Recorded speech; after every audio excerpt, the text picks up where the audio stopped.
one of the fun things that I wanted to share with you guys was this fun tool that I learned on another webinar, because that's what we do now, right? We do Zooms and webinars. Is this really fun kind of data capturing, there we go, is this data capturing website that you can use called Mentemmeter. And so the email that I sent out earlier where you could say 3 things that you're thankful for, you can use this website and it makes this word cloud. And so I thought this was really fun that you could go in. I thought of it as using it for goals. If you were working with a community or maybe with your board, and you could have them go in and talk about maybe one word, something they'd like to see happen or see the organization succeed at. And so then at the end of, or you could revisit, because you can save these in Mentemmeter, you have an account, you can save them. And so it's something you could go back to every now and then and see how you're doing.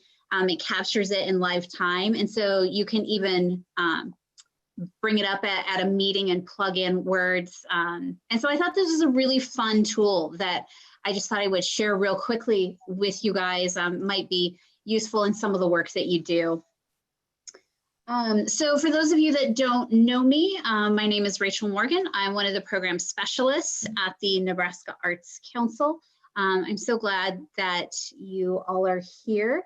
The goal of these sessions, if you haven't been on one before, is it's really meant to be a very laid back way of connecting with different arts organizations and arts administrators across the state. It's for you guys to share ideas, become inspired, and in a very casual setting. So it's a good thing Kyle didn't wear his suit. We're very happy about that. The way the format's going to run today is Suzanne's going to give a little update, then our presenters will speak, and then we're going to break out into breakout rooms. And that's a time for you guys to visit. None of the NAC staff is going to be in those rooms. So it's for you guys to visit about whatever you want to talk about. It can be about the topic we talk about today. It can be something completely different. It is just for you guys to connect. During the presentations, if you have any questions, please feel free to put them in the chat. I'll help moderate. The speakers will each present for about 10 minutes, and then we've set aside some time for questions after each one. So feel free to pop those questions in to that chat, and we'll discuss them after the presentations. If for some reason there's more questions than we can get to, we'll put you in touch with the presenters so that you guys can continue that dialogue and can get the answers that you need. Our speakers today are Suzanne Wise. I am going to stop screen sharing here. Okay, so our speakers today are Suzanne Wise, who is the Executive Director of the Nebraska Arts Council, Kyle Cartwright, who is the Executive Director of the Nebraska Cultural Endowment, and then Steve Barth, who is the Artistic Director of Crane River Theater in Kearney. So Suzanne, I'm going to hand it over to you. Well, thanks, Rachel. And my little presentation is going to be brief, and it's really just meant to update you on what goings on we have at the Arts Council and a few other tidbits of things. First, if you haven't watched the Governor's Arts Awards, the virtual Governor's Arts Awards, it is like front and center on our website. It went on at 7 p.m. Central Time on October 27th, right? October 27th, I think. And it's kind of fascinating. We normally, if we're an in-person event, get anywhere from 350 to 410, 20 people. And Chad, do you know, have you looked at how many people have viewed it? Oh, we were really close to about 525 when I checked it a couple days ago. It's kind of amazing. Who knew? But anyway, it was a new experience for us, and we're certainly, we're techno savvy in certain ways, but certainly not in the ways of broadcasting on various platforms. And so we had some help with that. And so if any of you are kind of interested in maybe doing something in this manner, just give us a call and we can certainly pass along the name of the person that we worked with. Or what we found is that churches are really big on doing, virtual stuff, and they often have people that help them. And that's actually how we connected. It was a group from Lincoln. They've got their own business now called Basement Creators, but the young man that creates them originally was doing it for Eastridge Presbyterian Church in Lincoln. And so that was kind of cool to connect and see how all of this happens. So feel free to give us a call and or email, and we can connect you if you'd like. We have been analyzing what money we have left.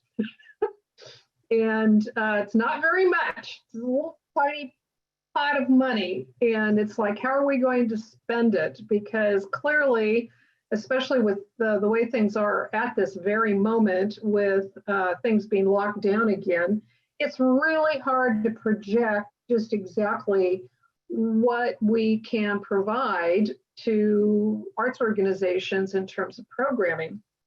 So we do have a project grant category that we've always had, but we had limited it to arts organizations for virtual programs. And we've decided to open that up for non-arts organizations that are doing arts, virtual arts programming. And so if you know of anyone that is thinking of doing an arts project and has eligibility, meaning they're a not-for-profit 501c3, just kind of send them our way. The other thing we're doing is we're doing another round of recovery grants, which again, those are unrestricted funds that you can use for either paying, in this case, as we're narrowing it, to either paying a salary or paying a mortgage or rent. And we're limiting it to organizations that have a total budget of less than $200,000. So we're trying to reach those really small organizations that may be just on the edge.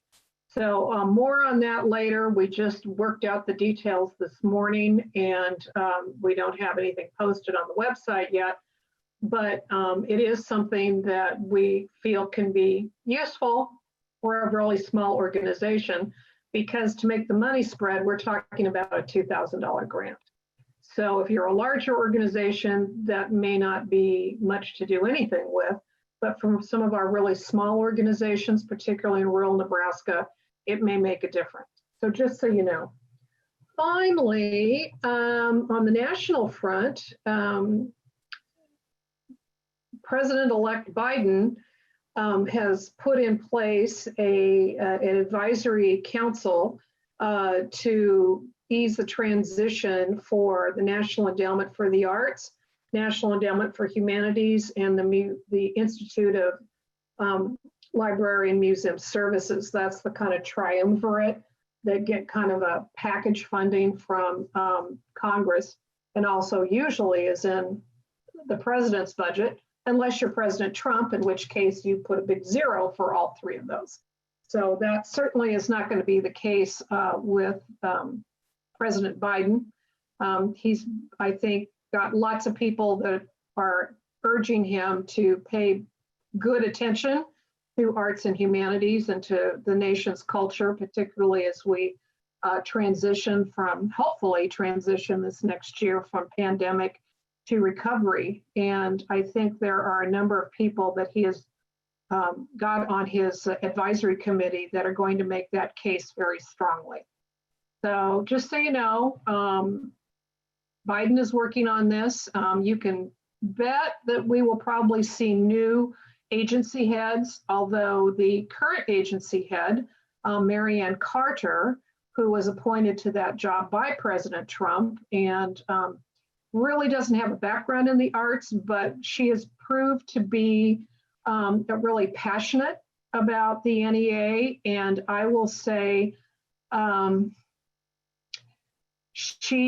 because she's politically savvy, I think she headed up Trump's 2016 16 campaign in Florida, and that's where she's from. She really understands politics, and she kept the NEA out of trouble, and kind of was able to help avoid any sort of radical changes in the NEA. So we're very grateful to her for that. And she has interestingly said, yes, she would like to stay on, but I just doubt very seriously that that's going to be the case. So that's my news. That's our news. Any questions? I am going to be leaving here shortly, and I have to give a shout out to Robin Richards and Linda Hillier from our staff. They were asked by the NEA to do a national presentation on our accessibility programs. So we're very proud of them, and I have to flip over to another Zoom meeting so I can listen to them. But I'm here and I can answer some questions if you have them. You can use the chat if you'd like. Nothing? Okay, then I'll let you get on with Kyle, and who else was speaking? I forgot now. See, Zoom just, oh, Steve Barth, good. Well, I apologize, I won't be in my little Hollywood square, but I know you'll both do a great job. See ya. All right, I am going to hand it over to Kyle. Okay, all right. We've got our Brady bunch here. Lots of good, friendly faces. A few that I haven't met. You know, one of the favorite parts of the job is getting to meet each of you and you know, hear about the challenges and accomplishments and achievements of each of your organizations, and you know, just building connections within communities across the state. And this year has certainly provided a certain challenge to that effort, you know, traveling across the state and getting to be in communities. So, but I wanted to just take a bit to, as was kind of the charge for today, is talking about how to keep in touch with donors during a pandemic. So let me share my screen here quick. Okay, you're seeing just the white screen, right, everybody, with pandemic fundraising? Okay, yep. Good. So pandemic fundraising, going to give you some thoughts from the field, and frankly, pandemic fundraising, in my opinion, is just like regular fundraising, but just don't be tone deaf. So that concludes my presentation. Are there any questions? Just kidding. Okay, we'll go on. So a little bit about me. I always like to just, you know, establish relationship, get to know each other. So I'm a dog person, and it's not that I don't like cats. It's just that they're inferior. I am a musician in the 43rd Army Band. Very proud of that. I love doing that. I'm a product of great mentorship, and am also a mentor to a young man in Lincoln. And this is what a baby shower looks like in 2020. So that's our computer there on the left end of that. So my wife and I are expecting a baby in January, so super excited about that, and going through our own adaptations this year. So and another kind of brief roundup is just to kind of revisit and remind everybody kind of how the Cultural Endowment works. I am the director of the Cultural Endowment, the Nebraska Cultural Endowment, if I didn't mention that yet. It is a nationally unique public-private partnership in which private donors can make gifts to endowed contributions to the Cultural Endowment, which will be matched by a public fund, an increase to a public fund. And then each year, those funds generate an income, and we make distributions to the two councils, Nebraska Arts Council and Humanities Nebraska. And then they, in turn, distribute and deploy those resources out to great organizations like yours to, raise the community awareness and community vitality of places through arts and humanity and cultural expression. So what's going on? What's the problem here today? And so if you're like me, you're stuck in your office with your favorite coffee mug. That's my Ruth Bader Ginsburg coffee mug. We're zoomed out, all right? Our revenues might be down. And maybe we're a little hesitant to talk to our donors about fundraising right now because we're not sure where they're at or what they're thinking about. So a few questions that are really important to ask yourself is why? First, do you know how to answer? Let me move this. I've got my notes here. Do you know how to answer the question, why should our community support us? And not just be able to answer it, but do you believe it? I think there's a sense in the arts and culture kind of field or discipline that because we don't provide food or shelter or basic needs, that we're somehow less worthy of community support right now. And that we kind of have to get over that a little bit. And if you don't believe that you are worthy, your organizations, your missions are worthy of the support, then I really encourage you to kind of rethink that belief there. Who should we be in touch with? Who should we be asking? And who maybe shouldn't we be asking right now? Do you know the answer to these questions? And then how do you effectively keep your message top of mind? And what are some ways to keep in touch with your closest supporters and people that care about your mission, who've indicated their deep efficacy for your affinity rather for your mission, without being clingy or overwhelming or again, tone deaf or insensitive. So here's a few answers that I'll share from just my experience. So first, why? It's always important to remind ourselves that your work matters. It is important to communities. Here's some reasons. You're vital to the social and economic fabric of your community.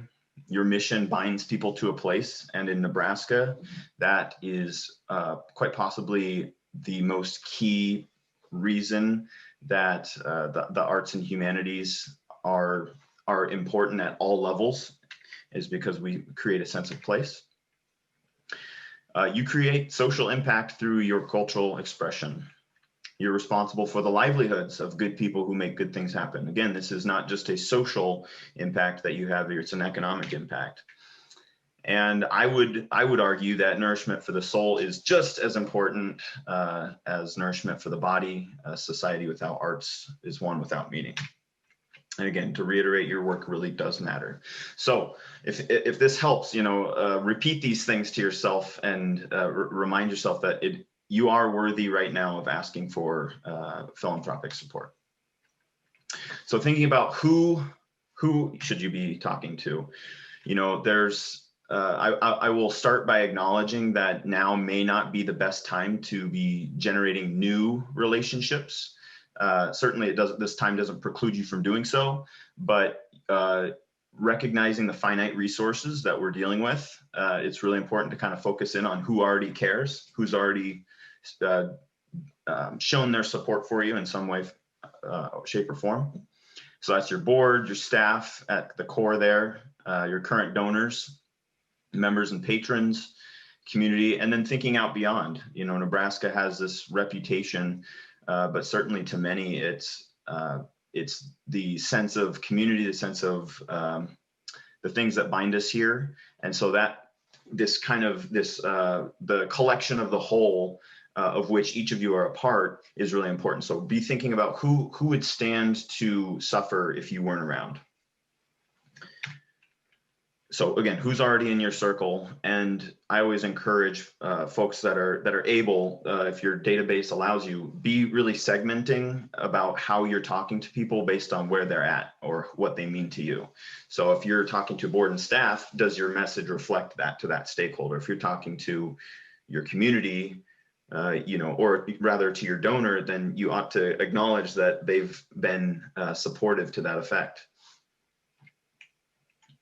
So some of the ways that I've found effective, especially this year, is in using handwritten notes. In April, I think I probably signed about 200 handwritten notes with like full-on messages, because I was like, okay, I'm stuck in my house and I have 100 meetings that I would like to be doing over the next however long. But the best way that I can keep people in mind and letting them know how much we care about them and how much they mean to us because of the support they've given is through a thoughtful handwritten note. And there are too few opportunities that people receive these. So this is really a great way to stand out. And these, these obviously can be done in-house, and I'll show you an example of what we use, but there's also a service that I have used in the past. Don't tell anybody. It's called Handwritten, and essentially what it is allows you to write handwritten notes at scale. It's actually a robot with a pen that does it in kind of a handwritten font, and you write the message, you give your signature, and it actually will do this at scale for you. So it's not necessarily a cheap option, but certainly it's a scalable, recognizing that time may be more valuable in some cases. Phone calls. Zoom is a business software. Unless your donor requests it, just use the phone. Pick up the phone. Acknowledging birthdays, anniversaries, other significant milestones. This is something I do non-pandemic wise, birth in the family, grandkid graduates. Another really good one for you too is if somebody, how many of you can use your database to look at when a donor first gave their first gift? If it was January 10th of 1992, can you send a note that says, hey, can you believe it was 28 years ago today that you made your first gift? We really care about you and appreciate everything you've done for us. And who wouldn't keep giving? They're already 28 years deep. Like, come on, they're going to keep giving. Another really cool one for your maybe top donors that have been, firmly behind you can be this Vidyard service, which I think may provide like a 30-day trial or something for free for nonprofits. Vidyard.com/video for nonprofits. It's a way that you can essentially email a personalized video. You can standardize a portion of it and then kind of personalize a portion of it as well. And just simple emails. I know I'm getting up to time here, sorry. Simple emails. Keep telling your story. I always say with the donor as the hero. You all are the heroes, but the donor wants to hear that they're the hero. So tell them that. So some examples here. Let me pull that up.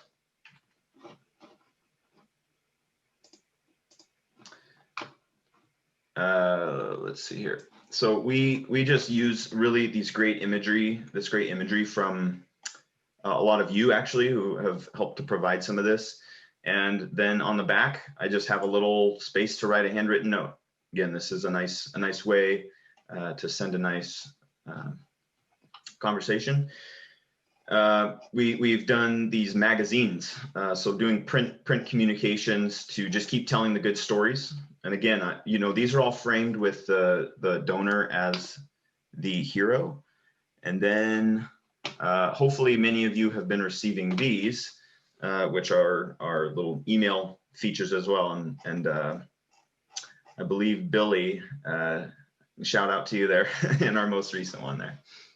So let me just wrap up here because I probably didn't breeze through this fast enough, but.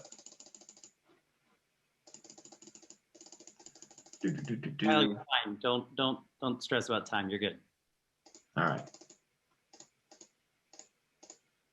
Okay, and so the final case I think that I do want to make is that it's planner time. Plan giving is having a moment right now, and there are certain points in a person's life when it's natural to make updates to their estate plans. Marriage, children, a death in the family, retirement. And apparently a global pandemic is one of those. So the case for plan giving that if you take one thing away today, it's write a handwritten note and consider how plan giving can be, how you can start investing in plan giving. And so in September and October, the most Googled phrases were how to write a will. We have an aging population in Nebraska. Boomers age 54 to 76 are in their prime planned giving years. And if we don't take the moment right now to start talking about how to retain some of these philanthropic assets in our community, they will leave.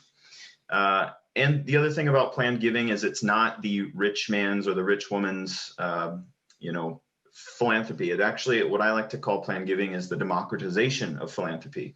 You know, even a common man, if you will, can have a $10,000 life insurance policy that they pay $500 a year on, and can make a pretty sizable gift by the end of their life. Just as an example, the most simple, effective way, though, is simple bequests, writing a provision in a will or trust. So that's all I'll say about that for right now, I think. But here's just a couple tips: is adopt legacy and future generation into your vocabulary. The easiest way to start a planned giving program is to find out who already has included you. And if you're an organization that has been around for any, decade or two or more, it's likely that there are people who care deeply enough about you and have talked with their attorney and have written in their charities, and you're on the list. Find out who those folks are, start recognizing them, and you will be really surprised about who else kind of comes out of the woodwork and says, oh, I've done that. Oh, let us recognize you. And all of a sudden you've got a list of 10 to 20 folks. And really, legacy and planned giving is the best way, if you think about it, to guard against a moment just like this, because legacy and planned gifts often fund endowments, they fund long-term projects, they fund reserve, those types of things. So they are a sustainability component that would be really valuable in a moment like this. So use this moment to talk about how planned giving has been so effective for a number of other organizations and how it can be introduced into yours as well. And please do call me. I am studying a lot about planned giving right now, and certainly we've found some success here at the Cultural Endowment with this, and I would be more than delighted to chat and provide some ideas and maybe think through how your organization could adopt some of these practices. So. And that's my presentation, about 5 minutes over. So sorry about that.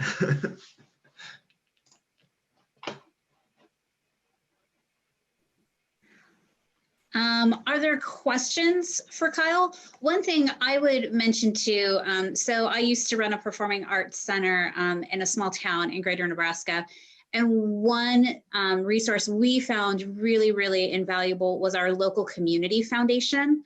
So if you want to start talking about planned giving, but don't really know how to do that, they might be another good resource to reach out to and kind of talk through that too.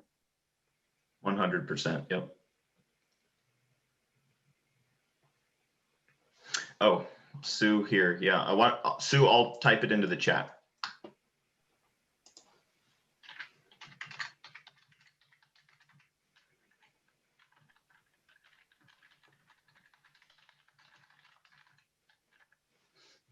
Yeah, please feel free to reach out. Any other questions? Okay. Well, thanks for allowing me the time to talk with you, and thank you first and foremost, I guess last and foremost, for the work that each of you do. It's, we are a product of the great programs and projects you make possible, and that Nebraskans are so inclined to support them at the kind of statewide level. So I exist because of you and for you. So thanks for the work that you do. Great. My Zoom is being weird, so if I fall off, just keep going. We are going to bounce it over to Steve. Excellent. Thanks, Rachel. And thank you, Kyle, for sharing all that too. I promise you all that Kyle and I did not talk to each other ahead of this about exactly what we were going to share, but it's kind of amazing. A couple of things that he said, I'm going to echo too. But I am with Crane River Theater in Kearney. We are a nonprofit theater that brings in artists from across the country. So we audition in about 6 cities, bring those actors, directors, designers to Kearney and combine them with a few area artists and produce our own theater productions and educational programs for youth here. We are 12 years in, and we're now looking forward to doing 9 shows this next year. And our reach has kind of grown beyond just Kearney and throughout the state of Nebraska. And We love doing it. It's been a tough time figuring this out. So we too, and like all of you, have been figuring out what are the best ways to engage with donors and to create programming that works for everyone. I think I know the focus today is fundraising and engaging donors. The first thing that I would say is that when you're engaging with your donors is realize that you're stronger with others too. So it was just mentioned right at the very end of talking to your community foundation. We have a great community foundation here. We have also created an organization years back called Kearney Cultural Partners. We now have 20 members, arts and cultural organizations in Kearney that work together to help share and cross-promote our programs. We work with our Visitors Bureau here in town. Realize that Kyle is saying that you have value in your community, you know, for the soul, but also you have an economic value to your community too. And so, you know, working with your Visitors Bureau, working with your community foundation, working with other non-traditional arts organizations to help spread the arts through them is a great way right now to stay vital in your own area. The number one thing that I wanted to share, and it's something that we've been doing, is handwritten notes and phone calls. And I know that Kyle just said that, but I can't express how that's important enough. Now, we as Crane River Theaters, we have about 500 season ticket holders. And in our database, we have, you know, a couple thousand patrons. I'm not going to be able to write a handwritten note to 2,000 people, and I'm not going to be able to call 2,000 people. But you also have a board of directors. And this is a great way to utilize your board of directors too. So many times the board of directors during this time is like, what can I do? And this is an easy and great and effective way that they can do that. They know these community members, they know your patrons. So getting that personal touch from them, we have to realize that right now, and sort of too, people are longing for that personal connection. So right now we're distanced so much, and I think more people are at home than they are used to. Not even just during the workday, but just maybe when they're usually social during the evenings, or when they're going to your productions or to your museums or your concerts. And so taking that opportunity to reach them while they're at home, you know, knowing and respecting their time. But when I've started to call each and every one of our season ticket holders, as many as I can get through, and my managing director has been assisting too. And I've found that some phone calls are about 2 minutes, and some phone calls end up being 10 minutes. And I know that we ask ourselves, how on earth am I going to take 10 minutes with every one of those season ticket holders? But to be able to do that, it shows how appreciative you are of them. The fact that you as a director, or that your board of directors is taking the time to realize that you value their donation, you value what, you know, that they have, you know, basically probably given their season ticket, or given their, waived their, they're not asking for a refund essentially. And to say thank you for that, taking that time, they gave you that $30 and didn't get that show out of it. The least you could do is maybe give them a few minutes to kind of share with them. So I also want to stress handwritten notes and phone calls to those season ticket holders, and just letting them know that you care, and letting them kind of share any thoughts and stories that they may have of what's going on. I've learned a lot from about our donors. I've also been able to share with them what we have on the horizon. So it's not just calling them to say doom and gloom that, you know, I can't believe we can't do shows, but it's also sharing with them, hey, you know, Crane River Theater is going to make it out of this. It's part because of you. And we have some amazing things on the horizon. And then I get the opportunity to share those things. And now maybe they're going to renew for that next season ticket as a result of that conversation too. So I want to stress that that's really important to do. I think that it's also important during a fundraising right now is to target. That's been a word that my board of directors in a retreat that we just had, that was the number one word we shared. It was targeting audiences, targeting donors, targeting strategies, to right now just say, hey, we need help. And so the thing isn't going to be as effective to say, and also you don't want to just say we need help because it's been a bad year. It's been a bad year for everybody. I mean, the pandemic has affected not just the arts, but all the, so to not just say, oh my gosh, we need a donation going to this next year because 2020 has been so bad. More importantly, they want to know, what are you looking forward to in 2021? What are they going to be supporting at this point? So targeting, you know, what are you asking them for? Is there a particular project, a particular show, a particular, you know, program that you're looking to do in 2021 that you think fits that donor? You know, if you can see on your attendance list or who comes to your events that they're always at your education programs, or that they're always at your big mainstream, you know, events, then you target, you know, it's not that you have to necessarily earmark it, but you share then the program that you think fits with what they're going to want to hear, that their donations are going to help support. So we've really tried to target, what programs we're doing for this next year. I think when you're creating your programming, a donor wants to know that you're approaching it smart too. What I mean by that is that don't, like for a theater, don't plan a huge 50-person musical in February of this next year. That's probably not going to happen. The donor knows that. You've canceled a few things up till now. So choose your productions, choose your programs wisely, time them appropriately, and then have contingency plans.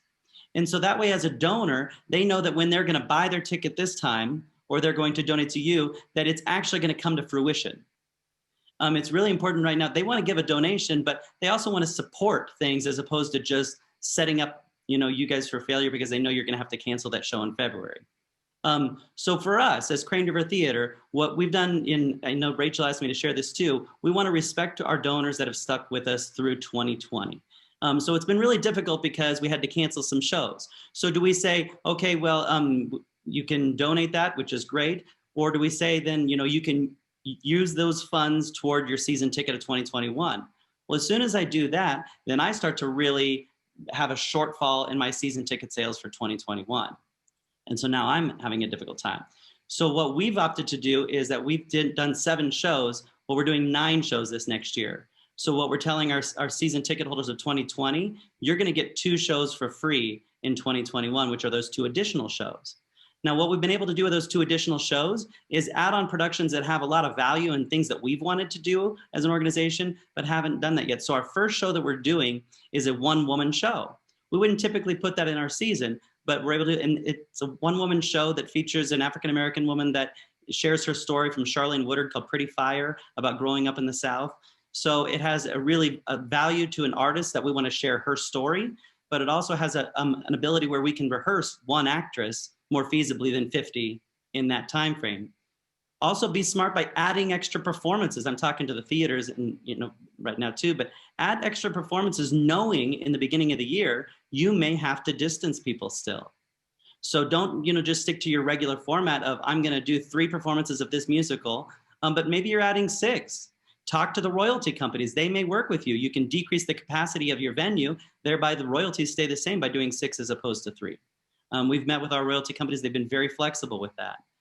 So adding performances so that way now you can distance them and still feasibly do the shows and get all of your season ticket holders and reach the attendance levels that you need to reach to make it financially feasible to do.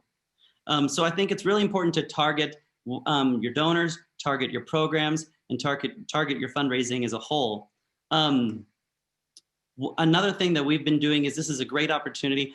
I know for me, it's hard when somebody comes up to me and says, Steve, I know you canceled some shows. You must have so much extra time on your hands. And I feel like I'm busier now than I ever have been. So when I hear that, I'm like, no, we're definitely busy because you kind of have to reset everything and redo everything. But the reality of that is that the donors and your patrons have not seen you in your regular format in your theaters, at your museums, in your concert halls, and in a long time. And if they have, it's just on an occasion. So when they do get to come back to the theater or to your venue, you need to have like this refresh, this reinvention, this reset.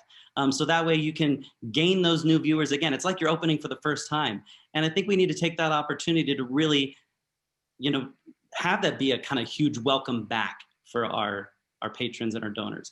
So everything you can do to kind of have a new set for your organization, take that opportunity now. This is our chance to look at our long-term goals, those things when we create a strategic plan, we have the long-term goal category, and we never really get around to it, or we tackle one occasionally at a time. This is your chance to really look at those long-term goals. And not every long-term goal has to be accomplished with extra funds. There are high-impact programs that you can do without extra funds that maybe you can finally bring to fruition with your organization that you can do.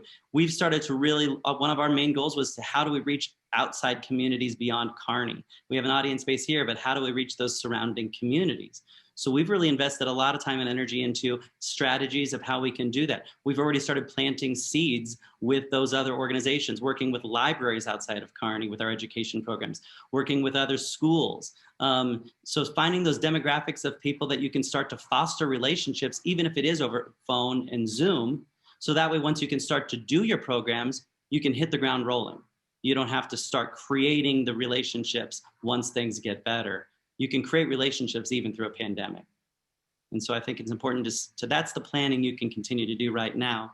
Another thing we've really worked on is we created a diversity and equity inclusion committee. And not just a committee of our board members, it's made up of 3 parts: past artists that have worked with us, representing different diversities. And I'm not talking just people of color, I'm talking socioeconomic, disabilities, gender, orientation. And so we have it made up of our past artists, also of our patrons, and then our board members. Because for us, we need to merge our demographic of who's watching the shows, who's performing in the shows, and then importantly, the board members who can help make that happen. And I don't think that it's just like you just choose some random people either. We really took our time trying to figure out the best way to do that. We met with a diversity coordinator through Kutak Rock Law Firm, and she gave us some great advice. We met with a couple other theaters and sort of thing in the Midwest that they gave us some great advice. I met with Film Streams in Omaha. They do some wonderful programs that relate around that. So we did a lot of homework, and then we started figuring out who do we want to invite to this. And it's not just inviting anybody.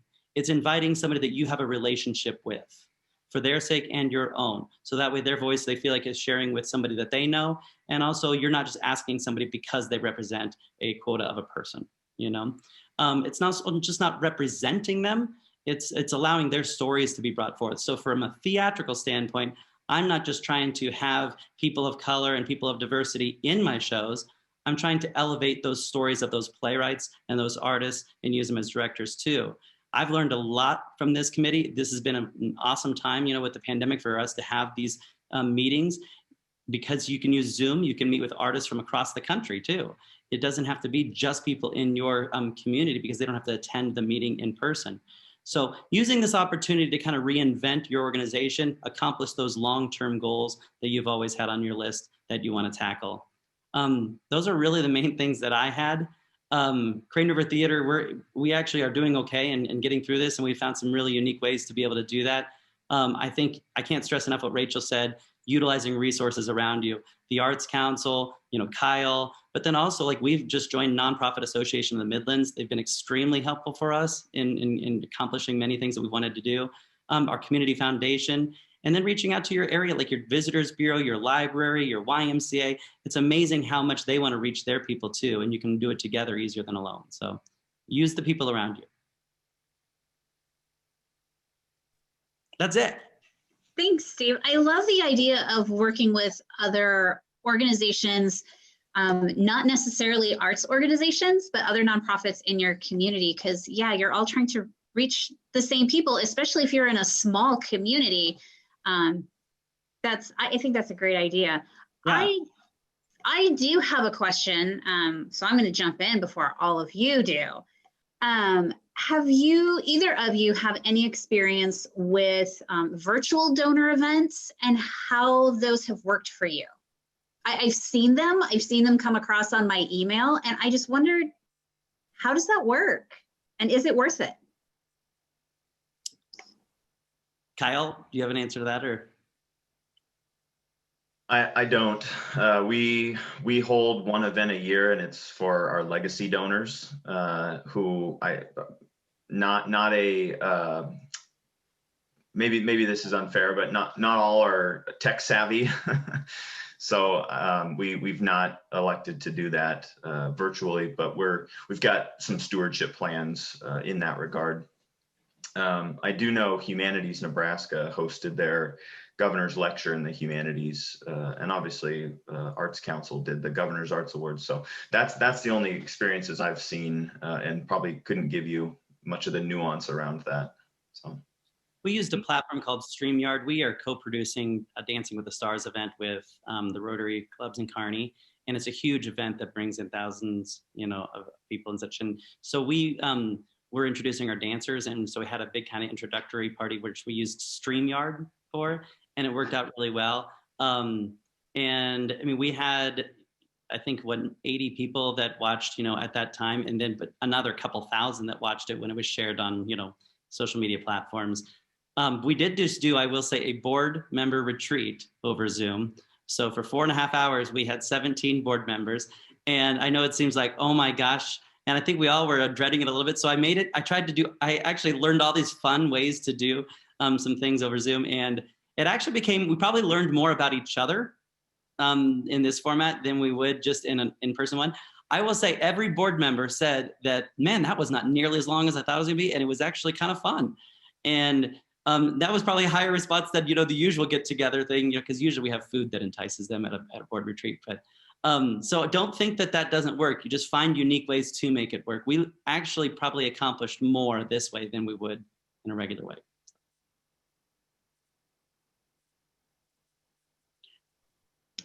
Any other questions? And you don't have to type them into the chat. You can just jump on. We're all friends like that.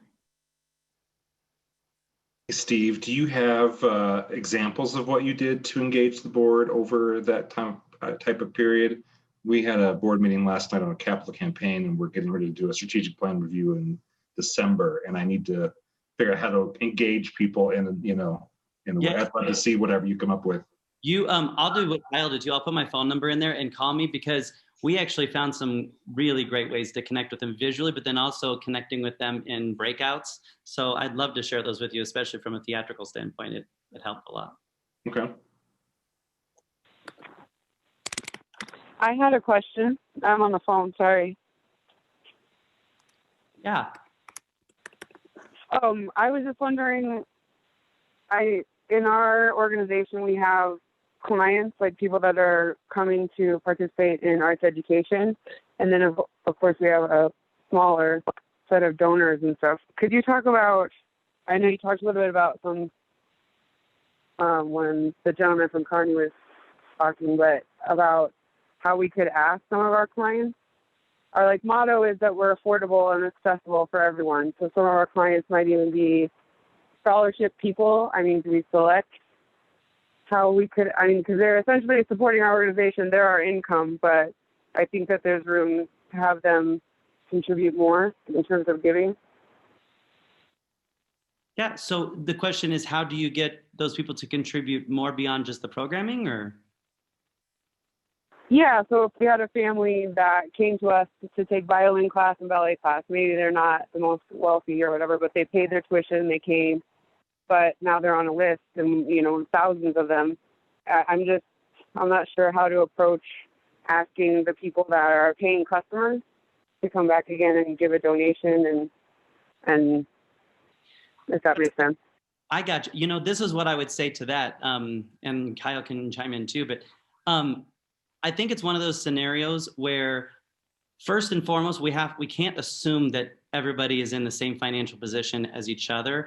And what I mean by that is that sometimes I think, man, how could I ask somebody for money right now? Because it's hard for Crane River Theater. How can I expect somebody else to give money? But everybody's in unique places. And I found that some people have been a pretty good donor to us during this time because maybe they're not as impacted the same way. So give everybody the opportunity is what I would say first and foremost to help you and support you. Secondly, I would say that you find ways, and this is what I mean by targeting your fundraising efforts, find ways that not only are you trying to find $100 or $500 or $1,000 donors, find ways where they can give $5, where they can give $10 and feel like that their donation made a difference. So maybe you have this, like for instance, we had our 10th year anniversary a couple years ago and we had Give 10 for 10. We were asking people to give $10 for 10 years of Crane River Theater. Some people have an easier time giving 10 than they do more than that. So find a campaign, find a way, find a strategy that engages those $5 donors so that way they feel invested. Yeah, I think the thing I'll reiterate that Steve shared is give everybody the opportunity. I think it's, again, being we can't be tone deaf right now and ask. We have to be thoughtful about how we approach folks with a solicitation, right? And so it sounds like you're really thinking through that and you want to approach in a way that's thoughtful and, if you're so moved or, if you find yourself in a position to do so, here is the need that exists. But I think the important thing there is making known that a need does exist and also looking at beyond just the families who've participated, are there other stakeholders from your board or whomever else that can make connections out for those whose kind of personal philanthropic or personal charitable mission aligns with the work that you're doing. You know, certainly, as I mentioned, you know, this might not be the best time to form a bunch of new relationships, but there may be key opportunities to do that kind of through the stakeholder group that you currently have.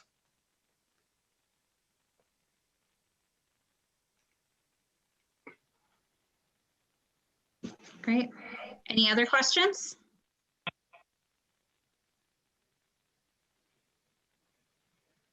All right. If you do think of something and you want to ask a question, you know, feel free to email any of us. And I know Steve and Kyle shared their contact information. Feel free to reach out. We're all here to help. So now we're going to move into our breakout rooms, and Chad, our master breakout person, is going to do that for us. They are completely random, except that none of the NAC staff is going to be in there with you. Otherwise, they're completely random. Whatever it is that you want to visit about, feel free. And then we'll bring you all back and we'll just do a quick little couple-minute closing. So I just wanted to say thank you. Thank you for joining us today. I am going to send out a short little survey either today or tomorrow. It is super short, I promise you, because I know we're all surveyed to death right now. Our next session is December 17th at 1 o'clock. Because what is Christmas without something from the Omaha Community Playhouse, right? So we're gonna have a little Christmas special from them, a little special session. So thank you, have a wonderful afternoon. If there's anything you need, reach out to us and let us know. All right, thanks everybody.